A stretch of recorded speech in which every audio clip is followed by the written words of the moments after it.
সাত প্রকারের নারী বিনা হিসাবে জাহান্নামে যাবে। নাউজুবিল্লাহি মিন যালিক। মা বোনদের জন্য আজকের ওয়াজটা হচ্ছে ভেরি ভেরি ইম্পর্টেন্ট। মা বোনেরা শুনেন, এইরকম বদ অভ্যাস যদি 7টা বদ অভ্যাস যদি আপনার ভিতরে থাকে, তাহলে মা আপনার কোনো হিসাব লাগবে না। বিনা হিসাবেই আপনি লাঞ্ছিত, অপমানিত, অবহেলিত জায়গা জাহান্নামের ভিতরে আপনার ঠিকানা হয়ে যাবে।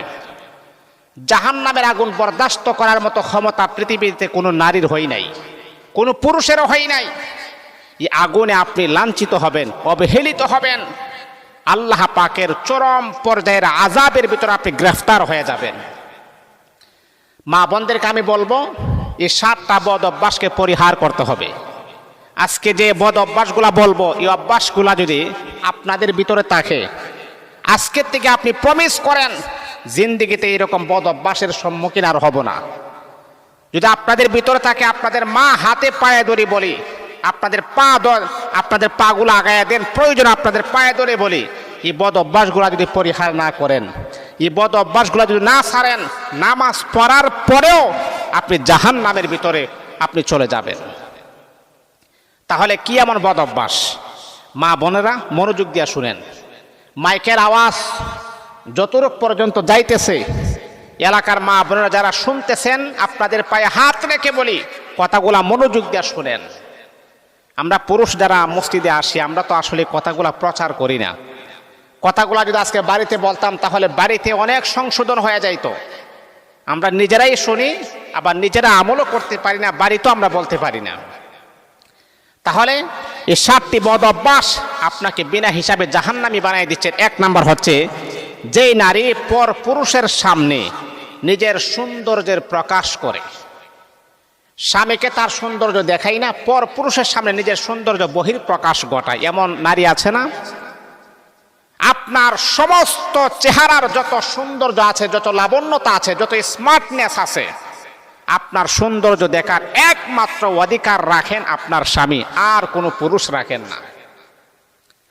আপনার জন্মদাতা বাবাও আপনার সৌন্দর্য দেখার অধিকার নাই, কিন্তু আপনার সৌন্দর্য দেখার একমাত্র অধিকার হিসাবে আমার আল্লাহ প্রেরণ করেছেন আপনার স্বামীকে। আপনার স্বামীকে যত সৌন্দর্য আপনি দেখাবেন, তত বেশি আমল নামার ভিতরে আমার আল্লাহ নেক লিপিবদ্ধ করে দিবেন। আপনার স্বামীকে আপনি সৌন্দর্য দেখাবেন। আর যেই নারী স্বামীকে সৌন্দর্য দেখাই না, অন্য পর পুরুষকে তার সৌন্দর্য দেখাই, পর পুরুষের সামনে গিয়া সাজগুজ করে যায়, ওই নারী নামাজ পড়ুক, কোরআন তেলাওয়াত করুক, জিকির আজকার করুক, করার পরেও বিনা হিসাবে জাহান্নামী হয়ে যাবে। আমাদের এই বদ অভ্যাসটা আমাদের নারীদের ভিতরে কম না বেশি বলেন তো? আপনি দেখবেন, যখন মার্কেটে যাবে 1 ঘন্টা লাগে সাজগুজ করে। আমার প্রশ্ন হয়, মা এই যে মার্কেটে যাচ্ছেন, কেউ আপনাকে দেখবে না, কেউ আপনার দুলাভাই না, খালু না, মামাতো ভাই না, ফুফাতো ভাই না, তাহলে এত সাজগুজ কেন? এর মানে হচ্ছে, মার্কেটে যাচ্ছি, ভ্যানওয়ালা, সিএনজিওয়ালা, রিক্সার ড্রাইভার, অটোওয়ালা আমার সৌন্দর্য দেখবে। আর স্বামী যে একটা ঘরে আছে, তাকে সৌন্দর্য দেখানোর কোনো মানে আপনি মনে করেন না। যতজন পুরুষ আপনার সৌন্দর্য দেখে আকৃষ্ট হবে, ততটা জিনাহের গুনাহ আপনার আমল নামায় আমার আল্লাহ লিপিবদ্ধ করে দিবে। অনেক নারী আছে, হাসরের মাঠে যখন আল্লাহ পাকের আদালতে যখন দাঁড়াবে, তার আমল নামার ভিতরে 1000 2000 জিনাহের গুনাহ লিপিবদ্ধ করা আছে। জিনাহের গুনাহ দেখার পরে নারীটা চমকায়া বলবে, নারীটা আজীব হয়ে যাবে, মালিককে বলবে, রব্বুল আলামিন, আল্লাহ আমি তো আমার জিন্দেগিতে কাহারুর সাথে জিনা করি নাই, কিন্তু আমার আমল নামার ভিতরে 2000 3000 জিনাহের গুনাহ বুঝতে পারলাম না। আমার আল্লাহ তখন ডাক দেয়া বলবে, মহিলা, তোমার কথাও ঠিক আছে, তুমি কাহারুর সাথে জিনা করে নাই, কিন্তু মারে তুমি যখন বেপরদা, যখন ঘর থেকে যখন বের হয়েছো, তোমার সৌন্দর্য দেখে, তোমার বডি দেখে, তোমার স্ট্রাকচার দেখে যারা আকৃষ্ট হয়েছে, যে সমস্ত পুরুষেরা তোমার দিকে কুনজরে তাকিয়েছেন, সমস্ত পুরুষের কুনজর, যারাই যেইভাবে তোমার দিকে তাকিয়েছেন, প্রত্যেকটা তাকানোই তোমার আমল নামার ভিতরে জিনাহের গুনাহ লিপিবদ্ধ করা হয়েছে। তুমি যদি বোরকা লাগিয়ে ইসলামী তরিকা মোতাবেক ইসলামী পোশাক যদি লাগিয়ে যাইতা, তাহলে তারা তোমার দিকে কুনজরে তাকাইতো না। এমন ফিটফাট বোরকা পরে তুমি বের হয়েছো, তোমার সৌন্দর্য পরিদর্শন করেছো, যার কারণে তারা তোমার দিকে কুনজরে তাকিয়েছে।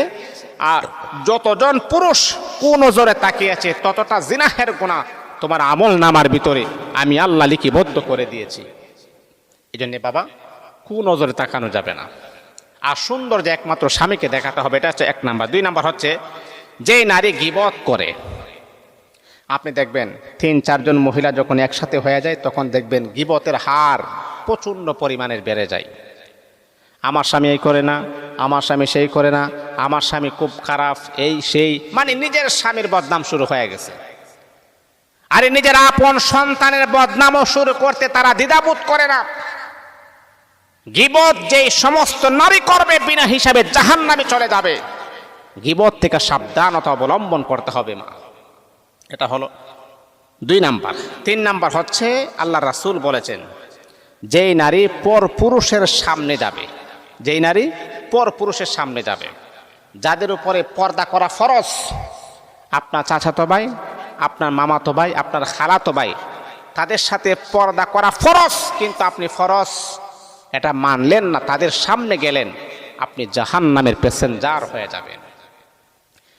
এ আল্লাহ তাআলার বান্দা, তারপর আরো কিছু কারণ হলো। 4 নাম্বার হলো যেই নারী স্বামীর অবাধ্য হবে, স্বামীকে মানে না, স্বামীকে শ্রদ্ধা করে না, স্বামীকে সম্মান করে না, যেই নারী স্বামীর অবাধ্য হবে ওই নারী কখনো আল্লাহ পাক রব্বুল আলামিনের জান্নাতের মেহমান হতে পারবে না, ওই নারী জাহান্নামী হয়ে যাবে। মা আমার, বোনেরা আমার, আপনি যদি স্বামীর কথা মানেন, স্বামীকে অনুসরণ করেন, স্বামীকে প্রাধান্য দেন, আল্লাহ পাক রব্বুল আলামিন আপনার ঘরের ভিতরে আমার আল্লাহ শান্তি নাজিল করে দিবেন। 5 নাম্বার হচ্ছে 4-5 নাম্বার এরকম হচ্ছে যে নারী জাদুর শরণাপন্ন হয়। আছে না এমন নারী?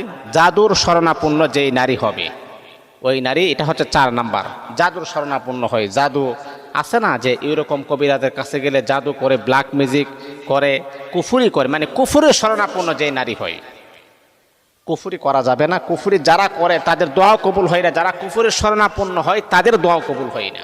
এটা হলো 4 নাম্বার। 5 নাম্বার হচ্ছে যে নারী অশ্লীলতার মধ্যে লিপ্ত হয়, গুনাহের কাজে লিপ্ত হয়, জিনাহের কাজে লিপ্ত হয়, পর পুরুষের সঙ্গে স্পর্শে যে নারী লিপ্ত হয় ওই নারী বিনা হিসাবে জাহান্নামী হবে। 6 নাম্বার হচ্ছে যে নারী মিথ্যা কথা বলে। আর 7 নাম্বার হচ্ছে যে নারী নামাজ ত্যাগ করে, নামাজ পড়ে না। এই 7টা কারণ যদি কোন নারীর ভিতরে থাকে তাহলে বিনা হিসাবে ওই নারী জাহান্নামের ভিতরে চলে যাবে।